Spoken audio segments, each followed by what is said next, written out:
Bonsoir. Heureux de vous retrouver ce soir et puis heureux de retrouver tous ceux qui sont avec nous grâce à YouTube. Comme quoi le GAFA n'a pas que du mauvais.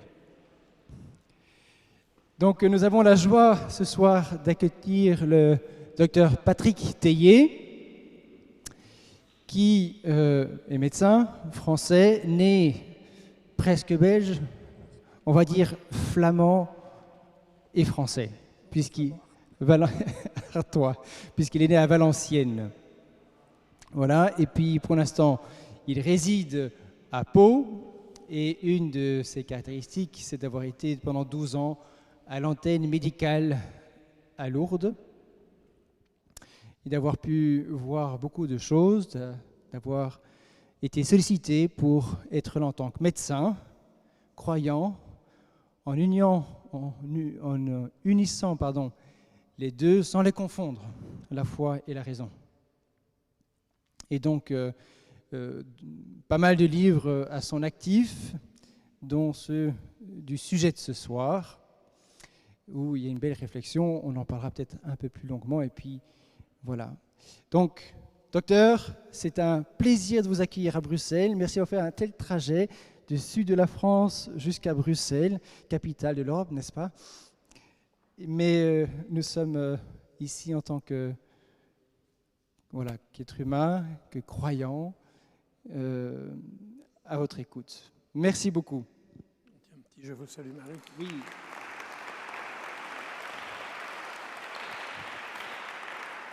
Le docteur me rappelle ce que je lui avais promis, c'est de compris un je vous salue Marie pour commencer. Je vous propose que nous le chantions.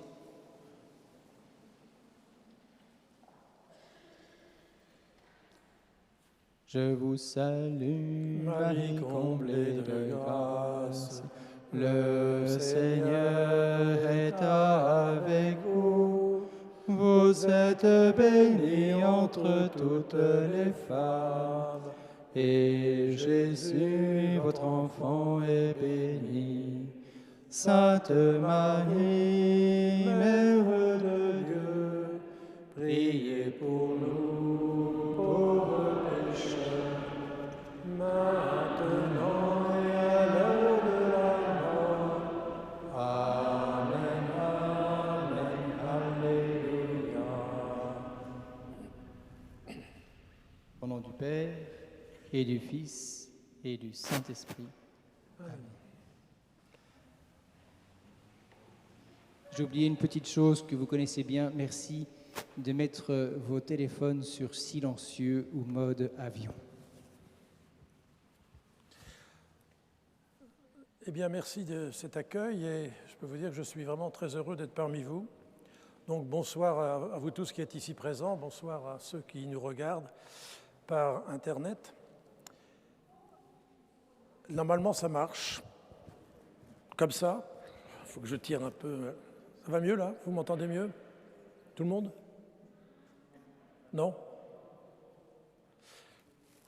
Ça va aller, j'espère. Sinon, vous le dites, hein, il y a quelqu'un qui viendra arranger les choses. Voilà, donc, oui, j'ai répondu à cette demande de venir ici parce que j'aime bien la Belgique.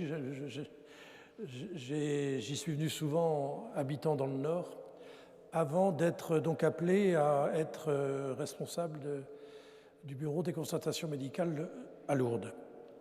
Et c'est là que j'ai entendu à nouveau, parce que j'étais là pour écouter des gens qui avaient des choses à dire sur leur guérison, mais il s'est fait que, voyant que j'étais là pour écouter, certains ont commencé à me parler de leur expérience de vie après la vie, on peut dire, et ça m'a rappelé tout de suite le livre donc, du docteur Moody, que certains d'entre vous ont certainement lu, qui est paru en 1975 en France, et que j'avais lu aussi, qui m'avait beaucoup intéressé,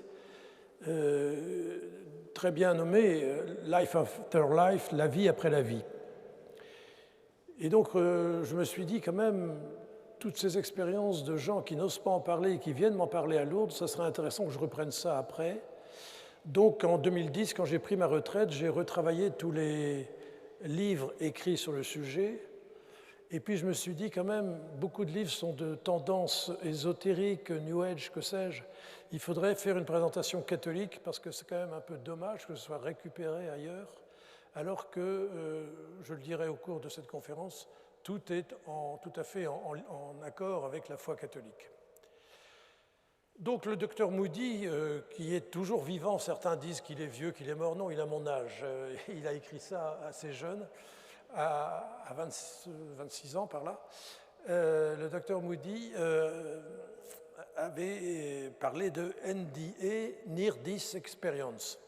Alors ça a été traduit en français par expérience de mort imminente, qui à mon avis n'est pas la meilleure traduction, mais maintenant c'est resté, EMI. Moi donc, mon premier livre, j'ai parlé d'expérience de mort imminente, puisque ça reste quand même le classique. Et puis en y réfléchissant, et à travers tous les témoignages que j'ai eus d'ailleurs après mon premier livre, je me suis dit non, on ne peut pas rester à ce terme. Donc j'ai parlé d'expérience de vie imminente, parce que vraiment, c'est ça la réalité. Les gens entrent dans une vie différente, mais une vie, et ça me paraît vraiment plus près de ce qu'ils vivent. Donc, qu'est-ce que c'est qu'une EMI? Je vais quand même parler d'EMI, on ne va pas dire EVI, ça ne passerait pas.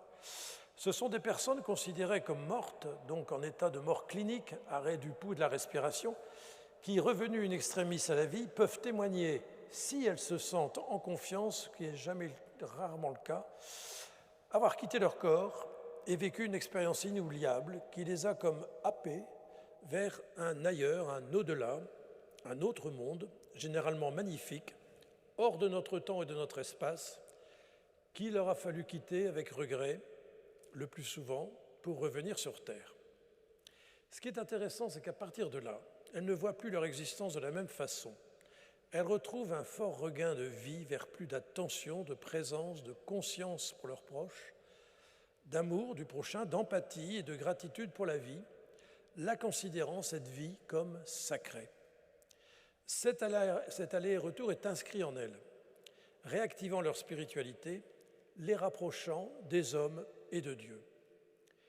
Et elles sont sûres qu'il y a une vie après la mort, ce qui fait qu'elles n'ont plus peur de la mort. Voilà, donc c'est quand même assez étonnant, on se sait tous mortels, mais bien sûr on est tellement occupé qu'on n'y pense pas trop, surtout qu'on n'aime pas trop y penser, et donc on vit sur cette terre comme si nous ne devions jamais la quitter. On se dit qu'on verra bien, que de toute façon on ne sait pas ce qu'il y a après, et qu'on ne peut pas le savoir parce que, comme on le pense généralement, personne n'en est jamais revenu. Et voilà que, justement, certains semblent en être revenus. Donc, devant ces faits troublants, des publications de tout genre ont fleuri, trônant dans les rayons paranormaux des librairies. J'ai repris les choses à travers tout ce qui a été écrit, à travers les témoignages que j'ai eus, en commençant par m'assurer de la réalité et de la pertinence de ces expériences limites pour essayer d'en comprendre les fondements. Alors, je vais vous en parler à la fois en tant que médecin, donc scientifique, mais aussi en tant que croyant, chrétien, catholique, sûr que ce serait par ces deux voies, de la foi et de la raison, ensemble, donc en les distinguant, sans les confondre, qu'on pourrait le mieux cerner ces phénomènes à la fois étranges et fascinants. Je vais commencer par un peu d'historique quand même. On sait que l'homme, depuis les temps préhistoriques, a toujours manifesté sa croyance en une vie après la mort, comme l'atteste de sa façon d'enterrer les morts et les rites funéraires. Il faut savoir que les manifestations aux confins de la mort datent non pas d'aujourd'hui, mais de la nuit des temps. Elles ont toujours existé, relatées dans l'histoire de toutes les civilisations. Bon, on peut citer les livres des morts qui furent écrits en Égypte et au Tibet, mais on retrouve aussi dans les œuvres plus récentes comme les textes antiques de Platon, la République et de Plutarque, les œuvres morales. Plus près de nous encore, on en trouve des descriptions dès le VIe siècle ou le 8e siècle avec Grégoire de Tours et saint Bède le Vénérable, et pendant tout le Moyen-Âge. Vous savez, la Divine Comédie de Dante, par exemple, en est un exemple. Et vous connaissez sûrement cette peinture de Jérôme Bosch où l'on voit donc un tunnel et quelqu'un qui est à l'intérieur. L'ascension vers l'Empyrée qui est exposé à Venise. Donc, dans l'histoire des Francs, le grand historien que fut Grégoire de Tours, VIe siècle, raconte une histoire invraisemblable, celle de celui qui deviendra saint Salvius. Après avoir été supérieur d'un monastère et évêque d'Albi, Salvius est mort après une grande fièvre et placé en bière. Mais le lendemain matin, alors que les moines préparaient la cérémonie d'obsèques, il s'agita soudain dans son cercueil et se mit à reprocher amèrement à Dieu de l'avoir renvoyé dans notre monde. Refusant de répondre aux questions des moines, il resta 3 jours sans boire ni manger. Puis il leur dit, « Sachez, mes très chers frères, que tout ce que vous voyez dans le monde n'est rien. Vanitas vanitatis omnia vanitas, comme dit Coëlette ou l'Ecclésiaste. Heureux celui qui mène sur la terre une conduite qui lui fisse mériter de voir la gloire de Dieu au ciel. » Puis finalement, après beaucoup d'hésitation, il leur fit le récit complet de cette aventure, racontant qu'il s'était élevé hors de son corps, vers une porte, d'où venait une lumière extraordinairement brillante, puis conduit à travers une grande foule vers Dieu lui-même, qui lui apparut sous la forme d'un nuage extrêmement lumineux et qui communiqua avec lui par des paroles qui n'étaient pas humaines pour lui dire qu'il devait retourner sur terre, continuer son travail, ce qu'il accepta de faire à regret et en pleurant. Beaucoup de mystiques ont raconté ce genre d'expérience au cours des siècles. Catherine de Sienne, Thérèse d'Avila, Anne-Catherine Emmerich, Mariam, la petite arabe, je ne sais pas si vous la connaissez, mais elle a vécu 2 fois 3 ans à Pau, et je lui dois mes livres parce que je l'ai appris beaucoup. Mariam, qui était donc de Palestine, et puis bien d'autres, comme Georgette Faniel, qui est morte en 2002, donc vous voyez que c'est récent. Mais c'est vrai que c'est à partir des années 70 qu'on va en parler, surtout à cause des progrès de la réanimation médicale. Parce qu'avant, on n'avait pas ces progrès-là. Donc, ça a été divulgué en plus grâce aux moyens de communication actuels. Alors, ces gens qui font cette expérience, on les appelle des expérienceurs aujourd'hui. Ces expérienceurs ne sont pas des cas rares ou isolés. Ils sont beaucoup plus nombreux qu'on le croit. Aujourd'hui, il semble que près de 60 millions de personnes sont revenues de la mort clinique, ce qui ferait donc quand même 16 millions de personnes aux USA, où c'est le plus étudié, et en hausse de 200 000 personnes par an. En 1998, Jeffrey Long, qui se qualifie lui-même d'homme de science, crée la Near Death Experience Research Foundation aux USA, donc une fondation internationale de recherche sur les expériences de mort imminente. Et vous pouvez trouver sur le site internet qui s'appelle NDERF, où il y a un grand nombre de témoignages à partir d'un formulaire détaillé d'une centaine de questions. Donc vous voyez que c'est sérieux. Voilà, ainsi donc on a 2 premières constatations importantes. Premièrement, les EMI sont une expérience universelle qui concerne tous les hommes de tous les temps, chez des gens de toute croyance, tout niveau d'instruction, culture, milieu socio-culturel et de tout âge, enfin. Deuxièmement, les EMI ne sont pas du tout exceptionnelles, mais bien plus fréquentes qu'on l'imagine. Dès lors, on se trouve devant 2 hypothèses. Soit on a affaire à des millions de fabulateurs qui inventent ces faits défiant la science, soit il faut admettre que la multiplicité actuelle des EMI est en soi un signe à prendre en considération, et dans ce cas, il faut approfondir le sujet. Alors, pour commencer, comment se déroule une EMI ? Alors, elle survient à la suite d'un accident, d'une maladie grave, ou d'un AVC, ou d'un infarctus du myocarde, bref, toute une partie de la pathologie qui mène à la mort. Se manifeste par un arrêt cardiaque, l'absence de pouls, de respiration spontanée et bien sûr, perte de connaissance. Il faut savoir que c'est seulement au maximum, dans 12 à 18% des cas de mort clinique, brutale ou non, que survient une EMI. Ce pourcentage est relevé dans toutes les études faites en milieu de réanimation. Donc c'est une constatation déjà intéressante, il n'y a rien de systématique, et c'est vrai qu'on ne sait pas pourquoi ça arrive chez certains et pas chez d'autres. Il faut savoir aussi que les EMI arrivent, semble-t-il, plus souvent chez les enfants. Alors, de quoi s'agit-il? D'un ensemble de visions et de sensations vécues par des patients se trouvant en mort clinique ou dans un coma avancé, se caractérisant par une succession de phases successives, bien identifiées, suivant plusieurs niveaux, mais ne se produisant pas toutes forcément. Le premier niveau, c'est la décorporation. Donc c'est une impression subjective de sortir hors de son corps et de flotter au-dessus, collé au plafond de la pièce. Donc c'est ce qu'on appelle out-body experience, la décorporation. C'est assez fréquent et à la limite banal, même possible en dehors des EMI.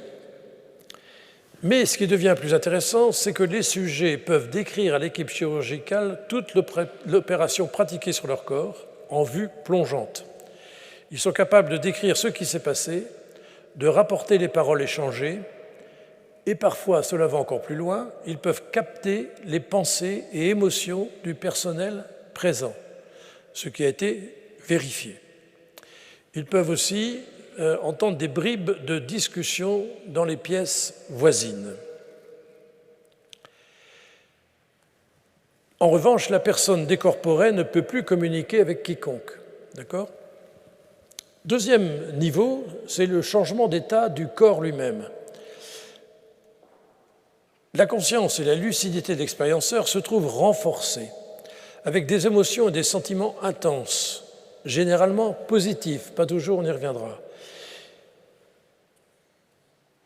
Il leur semble avoir plus de corps matériel, et c'est assez surprenant, parce que la personne peut prendre de la distance, traverser les murs, s'éloigner dans l'espace, pouvant observer le monde sous tous les angles, percevoir une scène simultanément dans plusieurs points de vue à 360 degrés, dans une vision globale dite otoscopique. Donc ils peuvent voir vraiment des détails très précis d'objets éloignés. Je me souviens de quelqu'un qui me disait « J'étais revenu dans la chambre où j'étais quand j'étais petit. Et quand je suis revenu à moi, j'ai appelé mes parents, je leur ai dit « Mais comment ça se fait que vous avez changé mon lit de place ?» Et eux, ils n'en sont pas revenus parce qu'ils n'étaient pas revenus dans sa chambre depuis. Voilà.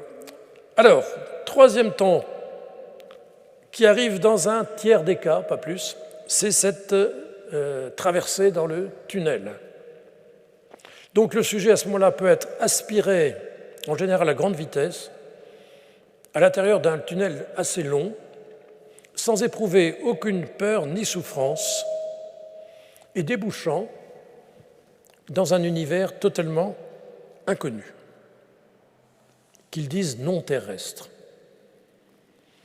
Et c'est souvent dans un paysage d'une saisissante splendeur, d'une indescriptible beauté, entendant une musique magnifique, ne ressemblant à rien de ce qu'ils ont connu sur Terre.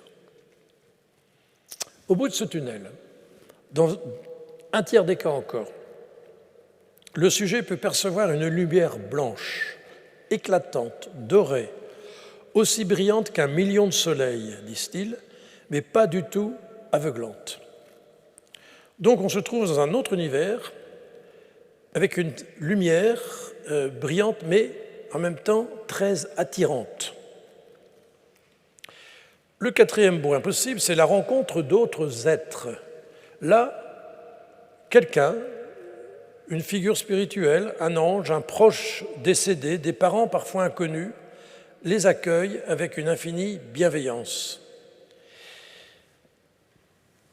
Je vous raconte l'histoire de cette femme qui a été la première à venir me témoigner après que j'ai écrit ce livre et qui habitait Bordeaux et qui m'a dit, mais elle m'a téléphoné en disant « faut que je vous parle, j'ai jamais osé en parler avant ». Et quand j'ai été chez une de mes filles à Bordeaux, elle est venue me voir et ça, c'était les pleurs tellement elle pouvait enfin sortir ce qu'elle avait vécu. Une femme d'une quarantaine d'années qui avait vécu cette expérience à 15 ans. Et à 15 ans, elle me disait « j'ai fait un asthme très fort, tellement fort que j'ai pas su le gérer, j'ai perdu connaissance. Et ma mère, qui était infirmière, m'a mis dans la voiture avec mon père Il m'a emmené à l'hôpital et elle me faisait du massage cardiaque et du bouche à bouche pour me tenir vivante jusqu'à l'hôpital. Et moi, j'étais collé au plafond de la voiture et je la regardais faire en me disant « mais qu'est-ce qu'elle fait là ?» Et arrivé à l'hôpital, ploup, je suis monté au plafond de la salle d'urgence. Et elle me racontait qu'après, donc elle est passée dans ce tunnel et elle est arrivée dans cet autre monde. Et là, elle a rencontré son grand-père qui lui a dit « ma fille, ce n'est pas ton heure, tu retournes ». Et elle voulait rester là tellement elle était bien. Non, tu retournes. Voilà. Donc, vous voyez, je ne raconte pas tout le reste, vous l'aurez dans un de mes livres, mais pour dire cette expérience quand même assez étonnante. Et quand elle me racontait ça, elle pleurait, elle ne pouvait pas, tellement c'était fort pour elle. Et je lui ai dit, mais vous avez rencontré aussi cette lumière attirante? Mais elle dit oui. Il y avait derrière mon grand-père une lumière, une force d'attraction, d'un amour tellement fort que je ne pouvais pas m'en séparer. Et c'est ça le troisième point qui est intéressant, le cinquième point, pardon, c'est que ces gens peuvent rencontrer ce qu'ils appellent un être de lumière, donc c'est bien un sujet, une personne, que les chrétiens disent Dieu, mais les autres restent à être de lumière, donc qui est rayonnant d'amour. Un amour ineffable, un amour inconditionnel, comme ils ne l'ont jamais connu, disent-ils tous, hein, à la fois personnel et universel. Voilà, donc ce qui est plus étonnant encore, c'est que cette lumière rentre en eux, cet amour rentre en eux et se coule dans leur être, leur donnant une incroyable sérénité. Donc ils sont subjugués par cet amour qui se déverse sur eux. Ils ne se sont jamais sentis aimés comme ça auparavant. C'est absolument inoubliable et c'est ce qui transforme leur vie à partir de là. Ça, on ne pourra jamais le leur retirer. Et puis, il peut se passer quelque chose à ce moment-là, c'est la revue de vie. C'est-à-dire que la personne peut percevoir le film de son existence passée. Qu'elles aient 90 ans ou 10 ans. Hein, j'ai eu des témoignages d'enfants de 10-12 ans qui ont vu leur vie avant. Et alors, ce qui est étonnant, c'est que l'être de lumière semble tout connaître de la personne, leur posant la question « Qu'as-tu fait de ta vie ?» Mais avec beaucoup de tendresse, sans blâme, sans reproche, sans culpabilisation, mais avec en même temps toute l'exigence de l'amour. Il n'y a pas de jugement, mais c'est le sujet lui-même qui comprend en quoi il a bien ou mal agi, faisant la vérité sur lui, revoyant toutes les conséquences de ses actes, ressentant tout le mal ou tout le bien qu'il a fait aux autres, comme s'il se l'était fait à lui-même. Le point suivant, c'est un sentiment de paix et de tranquillité, un état de sérénité généralement ressenti, s'en dégage avec une conscience et une lucidité renforcées, dépassant tout ce que l'expérienceur a pu connaître sur Terre. À ce moment-là, la personne est confrontée à une limite. Si elle revient, bien sûr, c'est qu'elle est confrontée à une limite. Donc ça peut être une personne de sa famille, déjà décédée, qui la renvoie. Ça peut être aussi l'être de lumière qui la renvoie. J'ai entendu aussi des témoignages de jeunes qui suppliaient l'être de lumière de revenir sur Terre. J'en ai connu au contraire qui disaient, c'est assez étonnant, une femme qui m'a donné son témoignage, mère de 5 enfants, qui a eu un accident de circulation en conduisant ses enfants à l'école, elle a été bousculée par un premier camion, un autre lui est rentré dedans, enfin bref, elle s'est retrouvée en hélicoptère pour partir au CHU. Et elle me disait, quand j'étais là tellement bien que j'étais prêt à abandonner mes enfants. Et au retour, je me suis culpabilisé en me disant, mais c'est pas possible, tu étais prêt à abandonner tes enfants. Voilà. Donc il y a une espèce de frontière de deux mondes qui est quand même assez forte. Et si donc la personne revient, ce qui est le cas, sinon on n'aurait pas leur témoignage, ça n'est jamais facile puisqu'elles reviennent comme dans leur corps, comme si le corps les réintégrait, mais quelqu'un disait comme une main qui se glisserait dans un gant trop étroit. Voilà, ils sont tellement développés que là, ils se ratatinent dans leur corps d'un seul coup. Donc c'est le plus souvent fait à contre-cœur. Je pourrais vous donner un exemple encore d'une femme qui a vécu ça très fortement. Alors, je le trouve. Mais si je ne le trouve pas, je vous le donnerai plus tard. Oui, je vous le donnerai plus tard parce que je ne l'ai pas là. C'est pas grave, mais vous l'aurez dans mes livres de toute façon. Mais je vais essayer de le retrouver. Ah ben, j'ai peut-être une marque ici. Ça permet. Ça va, vous suivez, vous tenez le coup? Bon, on est bien parti. Allez. Je pense. Ah non, je n'ai pas mis non plus la marque. Bon, pas de chance, vous ne l'aurez pas. Voilà. Alors, ce retour, donc, bien sûr, est compliqué, et les gens vont garder une nostalgie indéracinable. Alors, la plupart du temps, ils n'osent pas en parler à personne. Hein. Pas aux médecins en particulier. Une fois, j'ai eu à une conférence quelqu'un, un monsieur qui est venu raconter qu'il avait fait une expérience comme ça. Et son médecin était derrière lui, il m'a dit après, mais c'est quand même invraisemblable, il ne m'en a jamais parlé. Il n'avait pas osé en parler à son médecin. Donc voilà. Alors, bien sûr, c'est normal qu'ils n'osent pas en parler parce qu'ils se disent de quoi je vais avoir l'air, hein, illuminé, ridicule, que sais-je, mais ils sont très insatisfaits et dès qu'ils peuvent, ils en parlent. Voilà, alors, il est certain qu'on ne revient pas indemne d'une telle expérience qui dépasse tout ce que l'on peut imaginer. Ceux qui l'ont faite sont vraiment bouleversés et il la qualifie la plupart du temps comme étant la plus importante expérience de leur existence. Ils sont marqués à vie, profondément, quelle que soit leur religion, leur croyance ou leur philosophie antérieure. Bon, c'est vrai que moi j'ai eu beaucoup de témoignages dans le milieu occidental déjà et chrétien plutôt. Mais dans mes livres, vous verrez, je parle quand même de témoignages de musulmanes, 3 musulmanes qui m'ont raconté leur histoire et c'est quand même assez étonnant. Alors, donc ils sont marqués à vie, profondément. Cet aller et retour est inscrit en eux. Ils sont transformés, on peut dire, et ont désormais un rapport à la mort très différent, la voyant comme faisant partie de la vie, comme un simple passage, assurant à qui veut les entendre que la vie ne s'arrête pas au moment de la mort et qu'elle est magnifique. Ils parlent souvent d'une nouvelle naissance, et c'est vrai qu'on peut le voir comme ça, comme une nouvelle naissance. Alors je voudrais quand même vous dire un peu ce témoignage, parce que cet après-midi dans le train, je me suis dit, mais il est pas mal ce témoignage, il faudrait que je leur donne ce soir.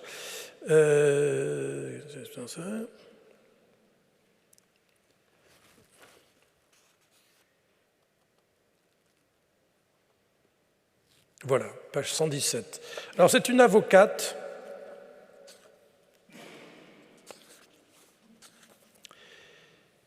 qui raconte ce qui lui est arrivé. Je n'avais pas le temps, il était 20h, il faisait nuit, et juste après un camion, une longue série de voitures qui arrivaient derrière, une voiture s'est mise à doubler, je me suis mis sur le côté pensant que la voie était assez large, mais finalement, les voitures se sont encastrées, cela était très rapide et très vif. Curieusement, j'ai perdu connaissance, mais j'étais toujours actif dans ma pensée. Très rapidement, j'ai vu comme des flammes qui voulaient m'absorber, qui voulaient me prendre. À ce moment-là, une voix puissante a dit « Non, celle-ci n'est pas à toi ». Il y eut comme un voile d'or qui s'est interposé entre cette bouche de feu et moi. Mais que se passait-il? Je ne comprenais pas. C'était comme si j'étais dans une salle de cinéma en train de regarder un film et que c'était ma vie qui était en train de se dérouler. Carole se dit alors qu'elle ne peut pas mourir ainsi, que ce n'est pas juste. Et à ce moment, d'un coup, ce fut comme si je levais la tête, je regardais vers une lumière toute blanche et je me suis senti aspiré par cette lumière blanche. Tout était calme et paisible. Et alors que je m'élevais vers cette lumière, j'ai vu un visage s'approcher de moi, une personne, un face-à-face, et c'était vraiment le visage du Christ, l'image qu'on voit sur le linceul. C'était vraiment ça, comme si sur le visage il y avait de la poussière d'or, les yeux étant baissés. Et il m'a dit la chose « Qu'as-tu fait pour moi ?» Cela m'a bouleversé. J'ai répondu « J'ai été baptisé, j'ai fait ma communion. » Mais je sentais que ce n'était pas ça, ce rendez-vous qu'il me donnait. Je me suis arrêté, il m'a dit à nouveau, « Qu'as-tu fait pour moi, toi ?» Ce « toi » a pris une existence, une ampleur extraordinaire, celui de ce rendez-vous qu'il me donnait, pas ce qu'on avait décidé pour moi, mais ma vie. Et là, c'est comme si je me retournais sur mon épaule virtuelle, car je n'avais pas de corps, et il me dit « Retourne et dis ». Moi, je voulais rester avec lui, mais en me disant « Retourne et dis », ce fut comme si je rentrais dans mon corps, en voyant par la hauteur mon petit corps qui faisait mal. Et je suis rentré dedans comme une eau, comme un équipement qui reprenait mon corps. J'enfilais mon corps. Tout s'est ensuite passé très vite, les pompiers sont arrivés, on m'a désencastré de la voiture. La guérison ensuite a été rapide, miraculeuse. En 3 jours, j'étais sur pied. Et elle termine, le Christ est vivant, il fait encore des choses extraordinaires pour nous aujourd'hui. Ce n'est pas une histoire de 2000 ans, mais vraiment une histoire qui continue avec davantage de vie, la vie du Christ en chacun. Voilà. Donc ça, vous voyez, c'est un petit témoignage que m'a donné cette femme avocate, qui est quand même assez, voilà, qui est très vrai. Alors, à ce stade-là, on peut dire, alors je peux vous donner d'autres témoignages, mais je ne vais pas vous donner, vous les trouverez ailleurs. On peut se dire, tout va très bien. Alléluia, si on va tous comme ça directement au paradis, c'est fameux, c'est génial, il n'y a pas de souci. Malheureusement, ce n'est pas toujours le cas. En effet, je sais pas trop, parce que beaucoup le cachent là, hein, même chez les grands auteurs, comme Moody. Donc, moi, je pense que c'est dans 2 à 3% des cas, on rapporte cette fois-là des expériences difficiles, désagréables, se traduisant par des visions de flammes ou d'eau sombre, des odeurs pestilentielles, des bruits épouvantables, avec des aspects angoissants, souffrances, cris, hurlements, néant, vide, et toutes ces personnes parlent spontanément d'enfer. J'ai vu un endroit de désespérance, un endroit affreux, ressemblant à l'enfer. Je me suis retrouvé en enfer, harcelé par des démons hideux, c'était horrible. Le sentiment d'un châtiment mérité. Alors, bien sûr, ça pose question. On pourrait parler d'EMI négative, mais moi j'ai plutôt tendance à les appeler EMI effrayantes ou terrifiantes ou angoissantes ou infernales, parce que ce n'est pas négatif, vu que les gens reviennent, puisque sinon elles ne pourraient pas donner leur témoignage, eh bien, ils sont tous conscients qu'ils doivent changer de priorité pour ne pas vivre la même expérience après la mort. Alors bien sûr, les agnostiques s'interrogent toujours sur la cause de ces EMI atypiques. Ça peut être le cas, bien sûr, de gens insupportables. J'ai eu des gens qui m'ont raconté leur vie de débauche et qui sont revenus à la vie et ils ont changé complètement de vie. J'ai eu aussi des gens qui me disaient « mais moi, je suis bon chrétien, je vais à la messe tous les dimanches ». Et ça leur est arrivé. Bon, alors, ça mérite réflexion. S'il y a des questions là-dessus, j'y reviendrai après. Dans mon premier livre, vous avez le témoignage extraordinaire de Gloria Polo, qui témoigne depuis qu'elle a vécu ça, parce qu'elle a été attirée aussi vers ce lieu épouvantable, et elle criait, mais arrêtez, je suis catholique, et finalement, c'est le Seigneur qui est venu la chercher et qui lui a dit, mais ok, t'es catholique, d'accord, alors, on va reprendre rien que les 10 commandements ensemble. Et elle s'est rendue compte avec horreur qu'elle n'avait respecté finalement aucun des 10 commandements parfaitement. Et donc il lui a dit, bon écoute, tu retournes, mais tu vas témoigner. Et ça fait 15 ans qu'elle témoigne dans le monde entier. Donc voilà, vous pourrez lire son témoignage et pourrez le trouver d'ailleurs sur YouTube, je crois qu'il y est maintenant. Moi je l'avais avant, mais maintenant il y est. Alors, à partir de là, que penser de tout ça, hein, bien sûr, est-ce que c'est sérieux? Est-ce qu'on peut l'accepter? La réponse à cette question est compliquée, puisqu'on est aux frontières de la vie et de la mort, du visible et de l'invisible, entre le matériel et l'immatériel, entre le physiologique et le spirituel, en sachant qu'il y a intrication. Donc je vais donc d'abord vous donner, essayer d'aborder, disons, le point de vue scientifique, anthropologique, puis point de vue religieux. Bon, d'abord, je réponds à la question que vous vous posez peut-être, comment vérifier la véracité de ces témoignages? Bon, moi, je peux vous dire qu'à force d'entendre, d'écouter des témoignages depuis plus de 20 ans, parce qu'à Lourdes, j'y étais en 98, très vite, on se rend compte si les gens racontent n'importe quoi, hein, ou alors pour faire passer un message. Méfiez-vous, sur YouTube, il y a des gens qui racontent un peu n'importe quoi pour faire passer un message, ou alors s'il s'agit de témoignages authentiques.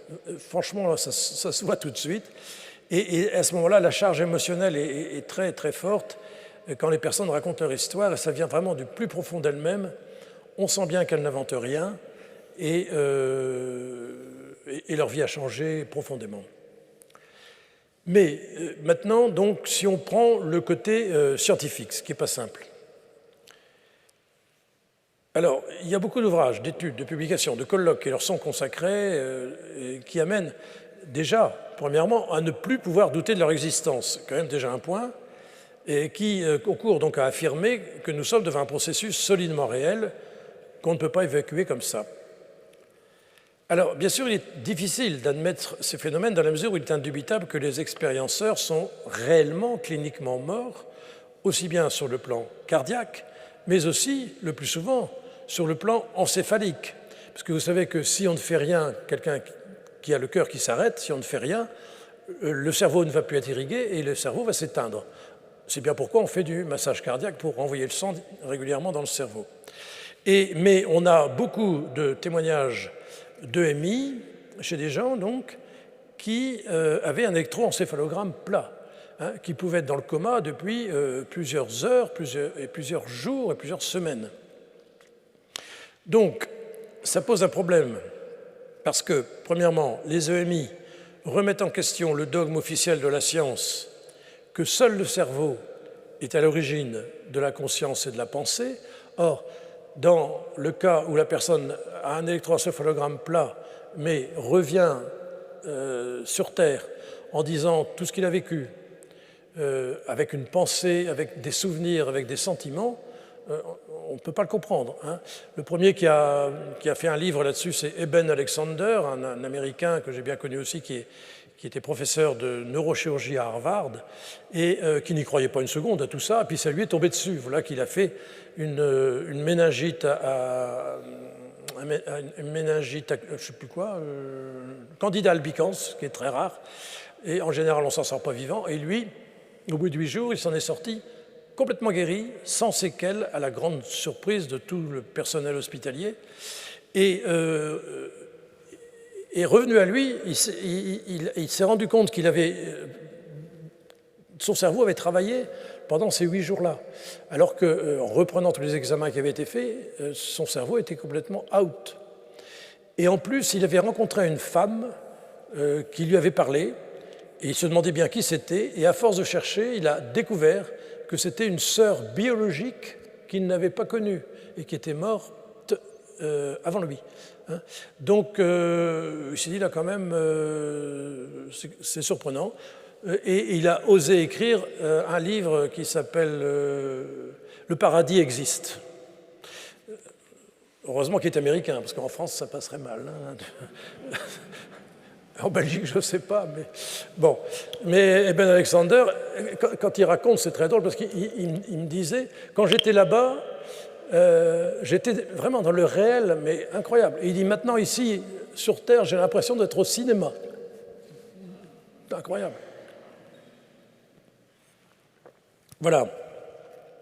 Donc, alors, je suis d'accord qu'on ne va pas parler de preuves scientifiques. Hein. Pour un phénomène comme celui-là, on n'y arrivera jamais. C'est comme les miracles. Hein.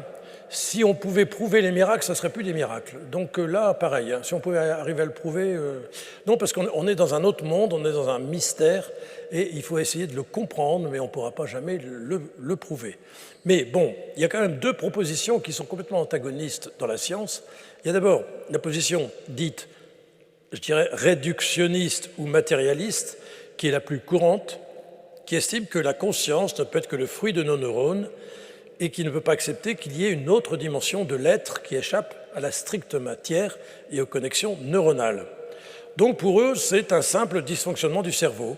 Voilà, un phénomène finalement naturel dont on trouvera peut-être un jour une explication rationnelle. Alors ils reprennent les arguments habituels des opposants aux EMI, qui sont, chez les scientifiques, 95% des gens. Hein. Bon, je ne vais pas le développer, vous les retrouverez dans les... mais soit, bon, ça peut être la souffrance d'un cerveau en manque d'oxygène. Bon, d'accord, mais alors, pourquoi tout le monde ne le fait pas? Parce que le cerveau manque toujours d'oxygène au moment de la mort. Ça peut être le dysfonctionnement cérébral résultat d'un stress physiopathologique, physique, psychologique, pharmacologique, etc. Mais alors pourquoi non plus tous les réanimés ne font pas d'EMI? On pense aussi qu'il y aurait l'injection des produits qu'on peut faire pour réanimer les gens, mais il y a des gens qui font une EMI, regardez comme Carole, sans avoir eu de traitement, puisque ça leur est arrivé sur la voie publique. Et enfin, hallucination. Mais ça, je peux vous dire que tous ceux qui ont vécu une EMI font bien la différence avec une hallucination.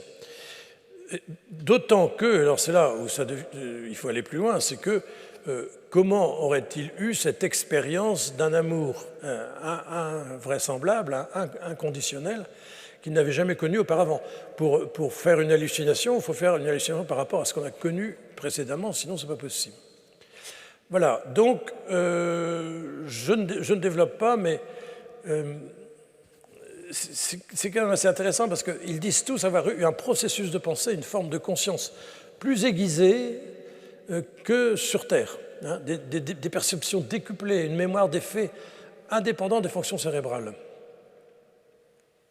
Je dis perception ultra réelle, hyper réelle même. Là-dedans ne sont pas pris en considération en plus les phénomènes comme la rencontre d'ancêtres, hein, proches ou lointains,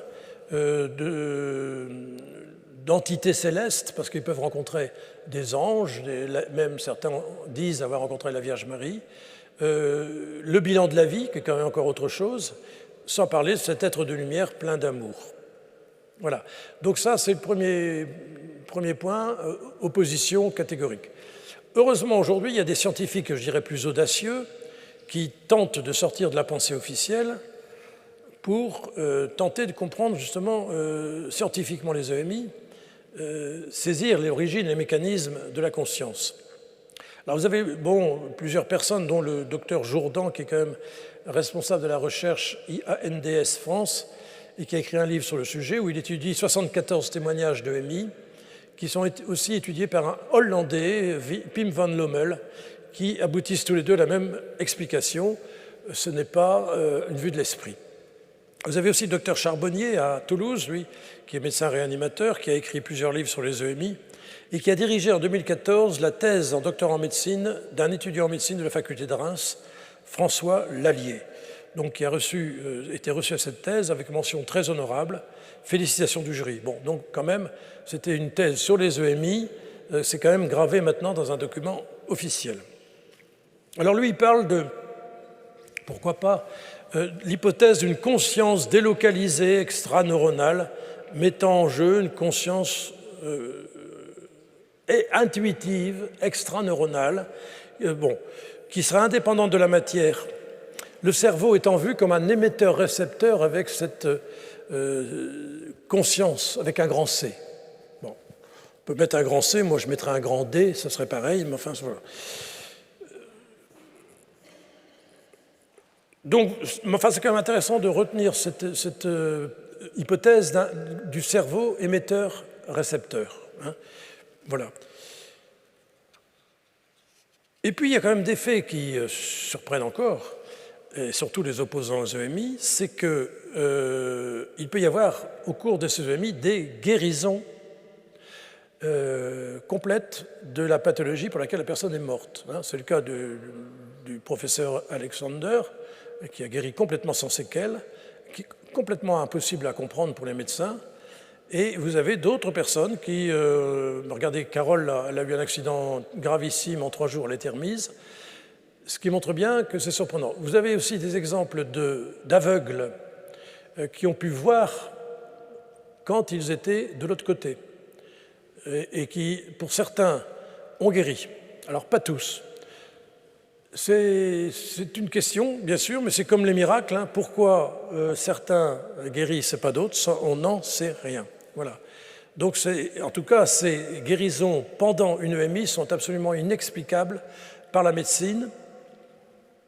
Et quand on interroge les gens qui ont guéri comme ça, ils ont été très très loin dans cette EMI, jusqu'à cette connaissance de cet être de lumière qui, je pense qu'à partir du moment où on est en face de lui, forcément, on guérit. Alors, en conclusion de ce chapitre, il faut accepter que nous sommes devant un processus que la science classique ne veut pas expliquer, qui dépasse toutes les possibilités physiologiques, surtout qu'il est mélangé à un phénomène immatériel, ce qui, bien sûr, n'est pas courant et surprend la mentalité classique. OK ? Alors maintenant, je vais vous parler un peu d'anthropologie. C'est un grand mot, mais c'est important quand même de revenir sur le moment de la mort. Quand la mort intervient-elle exactement ? C'est une question complexe, car c'est à la frontière de la vie et de la mort, qui reste toujours mal connue, mal délimitée aujourd'hui. Il faut savoir que la mort ne se déroule pas instantanément. C'est un passage, un processus qui se déroule en plusieurs temps. Donc, elle se manifeste d'abord par la mort clinique, on l'a dit, mais dont le diagnostic médical n'est pas si aisé. Vous savez que le diagnostic médical de la vie, de la naissance et de la mort, ça n'a jamais été simple. Pour vous détendre un petit peu au sujet de la mort, jusqu'au XVIe siècle, par exemple, quelqu'un était considéré comme mort quand il ne bougeait plus lorsqu'on lui infligeait une stimulation douloureuse, pincement, tape, claque, etc. L'habitude était aussi de croquer l'extrémité du petit doigt. C'est ainsi qu'est apparue l'expression croque-mort. Et l'extrémité du petit doigt, il y a 2 points d'acupuncture importants, cœur et maître du cœur. Donc, c'était peut-être pas si idiot. Au XVIIIe siècle, pour ne pas enterrer des gens qui n'étaient pas morts, on a trouvé une méthode pour réduire le risque. Les chambres mortuaires d'attente, appelées obitoires, où le défunt était relié au gardien des lieux par une ficelle munie d'une clochette, il pouvait sonner l'alerte en cas de réveil. Donc vous voyez, ce n'était pas si évident. Au XIXe siècle, le critère retenu par la médecine est l'arrêt respiratoire. Pour confirmer la mort, on plaçait un petit miroir devant la bouche et le nez de la personne, et s'il n'y avait pas de buée, c'est qu'elle était morte. Bon. La frontière évolue encore au XXe siècle, où c'est désormais l'arrêt cardiaque qui conditionne le pronostic, mais c'était encore avant les progrès réalisés en réanimation, où l'on a pu faire repartir les cœurs arrêtés. Donc, à partir de 1968, à la suite d'une conférence de consensus, il a été décidé que c'est la mort cérébrale ou encéphalique qui est le critère retenu par la médecine pour définir la mort légale, signé par un électroencéphalogramme plat. D'accord ? Voilà. Alors, pour faire des transplantations cardiaques, il faut 2 électroencéphalogrammes plats de 20 minutes à 4 heures d'intervalle. Hein. Vous comprenez que c'est quand même un peu compliqué. OK ? Voilà. Donc ça, c'est la mort clinique. Et puis, deuxième temps, c'est la mort ontologique ou métaphysique. Alors là, c'est la séparation de l'âme et du corps. Il faut revenir sur cette vision des choses qui est réelle, parce que notre corps, comment se maintient-il en vie ? Comment se fait-il qu'après la mort dûment constatée, il devienne une dépouille froide, rigide, qui se décompose ? Eh bien, s'il devient un cadavre, c'est qu'il s'est passé un événement fondamental, difficilement détectable, c'est que la vie a disparu. C'est quoi la vie ? C'est justement ce principe qui est vital, qui fait qu'un corps est vivant, qu'on peut l'appeler comme on veut, mais qu'on appelle depuis Aristote, donc 4 siècles avant Jésus-Christ, c'est pas chrétien ça, âme, du latin anima, qui veut dire souffle de vie. Donc la mort ontologique ou métaphysique, c'est ce moment de la séparation définitive et irrémédiable cette fois de l'âme et du corps. D'accord ? Voilà. Alors, il faut savoir qu'en effet, dans tout vivant, corps et âme sont un, unis, indissociables. Tout vivant est corps et âme. Et je dirais même que c'est l'âme qui fait vivre le corps, c'est l'âme, parce que c'est l'âme qui est immuable, alors que le corps, vous le savez, notre corps change continuellement. Hein, toutes nos cellules sont renouvelées régulièrement. Voilà, on pourrait dire que c'est le corps qui fait partie de l'âme, mais non l'âme qui fait partie du corps. C'est l'âme qui fait l'identité profonde de l'être humain. Et d'ailleurs, c'est important aussi de le dire pour parce qu'on parle beaucoup de réincarnation aujourd'hui, les expérienceurs retrouvent leur corps, pas un autre corps. Hein, okay, et l'âme ne portera pas plusieurs corps différents. Ce n'est pas une enveloppe interchangeable. Donc la mort biologique vient après, c'est-à-dire qu'à partir du moment où l'âme est séparée du corps, le corps ne peut plus vivre et il va se décomposer. Mais il faut savoir que c'est une fin difficile parce que l'âme est faite pour être avec le corps. Donc c'est un déchirement, une scission, un tsunami, on peut dire. Hein, et donc ça ne se fait pas facilement. C'est un combat. Et ceux qui accompagnent les morts le voient, le sentent, mais c'est un moment fondamental pour la personne, parce qu'il se passe beaucoup de choses à ce moment-là, et ça peut durer plusieurs heures. Hein. Les gens qui accompagnent les mourants peuvent dire que ça peut aller jusqu'à 4 heures, cette séparation, ce déchirement entre l'âme et le corps. Alors dans les MMI, moi à mon avis, c'est mon hypothèse, c'est que cette dissociation, cette rupture, ce séisme, peut prendre du temps et bien sûr, c'est là où il peut y avoir ces expériences, on peut dire à l'antichambre de la mort. Bien sûr, après la mort clinique, sinon ça ne serait pas une EMI, mais obligatoirement, bien sûr aussi, avant la mort ontologique ou métaphysique. Et encore plus avant la mort biologique, vous en doutez. Donc une espèce, semble-t-il, à ce moment-là, de distanciation, d'écartèlement de l'âme d'avec son enveloppe charnelle, et puis finalement ça ne se réalise pas, et l'âme reste là, et ne se sépare pas du corps, mais elle a quand même vécu un peu de l'autre monde. Ça va? S'il y a des questions, après on y reviendra. Alors du point de vue religieux, il faut quand même le dire, l'Église hiérarchique, disons, a toujours été très prudente par rapport à tous ces faits anormaux.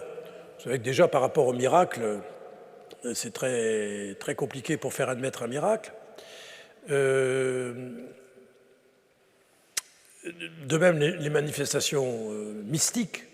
Justement, je parlais de Mariam, la petite arabe, là, qui avait des manifestations mystiques incroyables.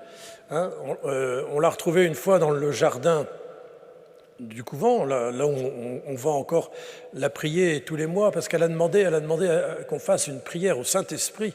À l'époque, on ne parlait pas beaucoup du Saint-Esprit, au fin 19e. Elle a demandé à tous les prêtres de dire une prière au Saint-Esprit au moins une fois par mois. Et donc, nous, on l'a repris et on dit une messe avec elle, je dirais, au Saint-Esprit. Et Mariam, elle s'élevait en l'air, mais elle ne s'élevait pas à 30 cm. On l'a retrouvée en haut des grands tilleuls qui sont toujours là, qui avaient 30 mètres de haut. Et il fallait que la supérieure vienne et lui dise « Mariam, par obéissance, je vous demande de redescendre » pour qu'elle redescende. Sinon, elle restait en haut, elle était tellement bien qu'elle n'avait pas envie de descendre. Donc tout ça, bien sûr, il a fallu du temps pour accepter de la béatifier. C'est Jean-Paul II qui l'a fait, parce qu'il arrivait à dépasser tout ça. Et elle a été canonisée en 2015, et j'ai eu la chance d'être à cette canonisation. Enfin voilà, pour vous parler des phénomènes mystiques comme des phénomènes de miracles qui ne sont jamais faciles à accepter. Alors, encore plus les EMI. Mais on peut le comprendre dans la mesure où l'Église a toujours peur de tomber dans une sorte de fidéisme qui serait donc de se passer de la raison pour croire. Ça, c'est extrêmement dangereux. Hein. Il y a des gens qui adorent tous les faits incroyables, qui se délectent avec ça. Non, il y en a, mais enfin, il ne faut pas non plus en rajouter, parce qu'à partir de là, on tombe vite dans l'illuminisme, et l'illuminisme, ça fait un peu ça fait la base des sectes. Hein.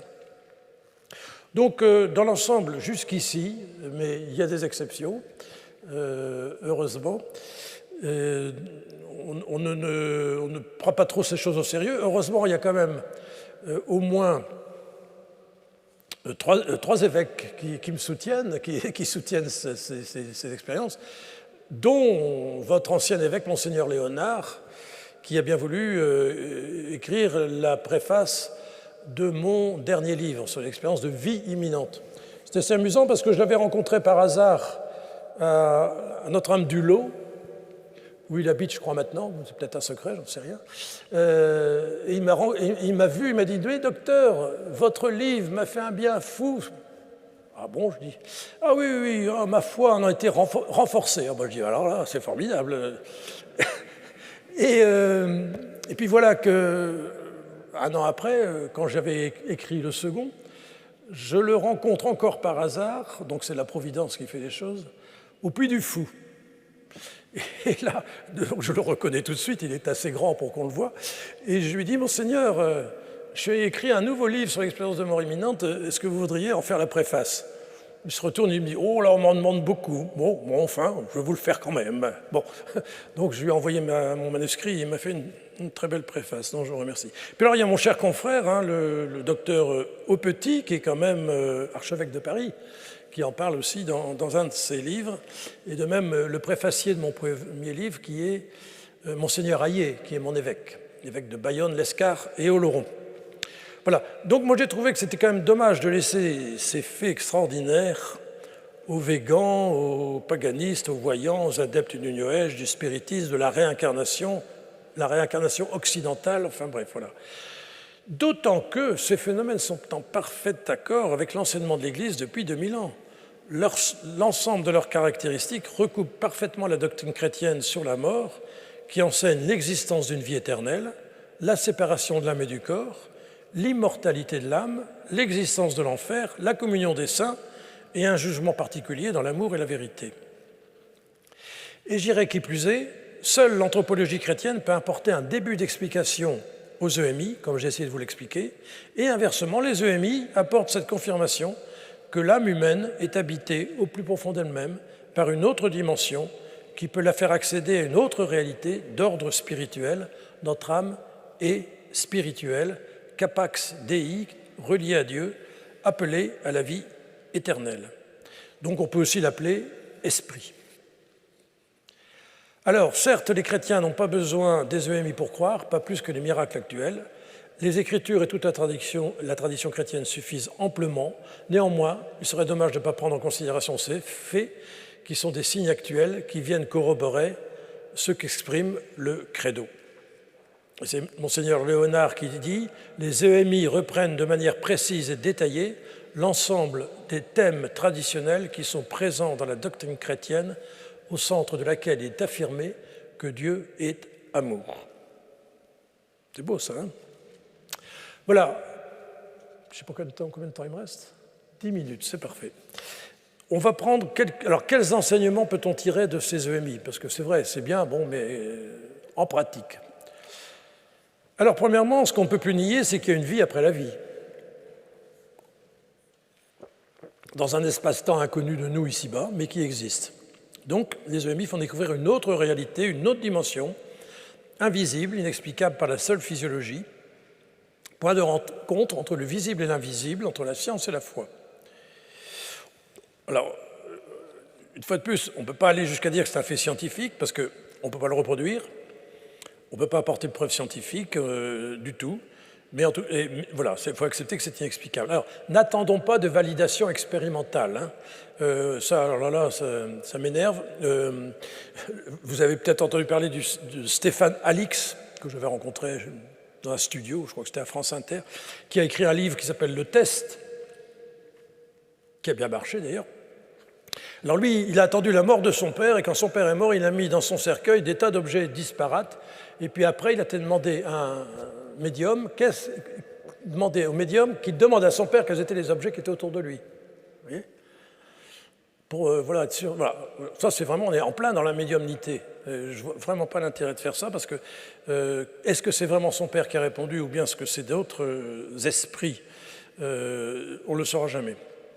Bref, pas de validation expérimentale, c'est impossible. Alors, troisième point, la personne qui vit une EMI revient dans son propre corps, reste elle-même, j'ai déjà dit, elle ne change pas d'identité physique ou psychique, elle le sait très bien, c'est elle, c'est elle-même. Je le dis pour ceux qui croient à la réincarnation. Je pense que c'est une erreur, surtout de la part de chrétiens, parce que réincarnation et résurrection, ça ne peut pas aller ensemble. Hein. Voilà. Deuxième point important, les EMI ont l'intérêt de nous rappeler que le sens de notre vie se trouve dans une perspective dépassant la mort, que nos actes quotidiens ont une portée que nous sous-estimons souvent. D'après tous les témoignages de ceux qui ont vécu une EMI profonde, il est clair qu'au moment de la mort, nous ne disparaissons pas pour une autre vie, mais nous restons nous-mêmes, avec toute notre identité propre d'homme ou de femme, modelée par toute notre histoire. Tout montre qu'à la mort ontologique, le moule se casse et la personne se retrouve dans l'état où elle était à ce moment-là, sous le visage intérieur qu'elle s'est peu à peu sculpté dans sa courte existence. Notre âme, entité spirituelle, immatérielle, non limitée dans le temps et l'espace, et donc immortelle, conservera intacte la mémoire du corps, avec tous ses paramètres, son plan, son histoire, et donc cette vie sera le prolongement de notre existence terrestre. Mais il faut aussi savoir que quand nous passons de l'autre côté, nous serons tels qu'à la fin de notre existence. Ce qui veut dire que nous ne pourrons plus progresser dans la vie spirituelle d'union à Dieu. Ce temps-là est fini, c'est sur terre. Nous dépendrons à ce moment-là uniquement de la prière des morts et des vivants pour nous. Donc, nous passons en cette terre, dans cette existence bien brève, un noviciat d'une extrême importance. C'est le temps où nous avons l'initiative de notre propre croissance et la responsabilité de notre propre développement.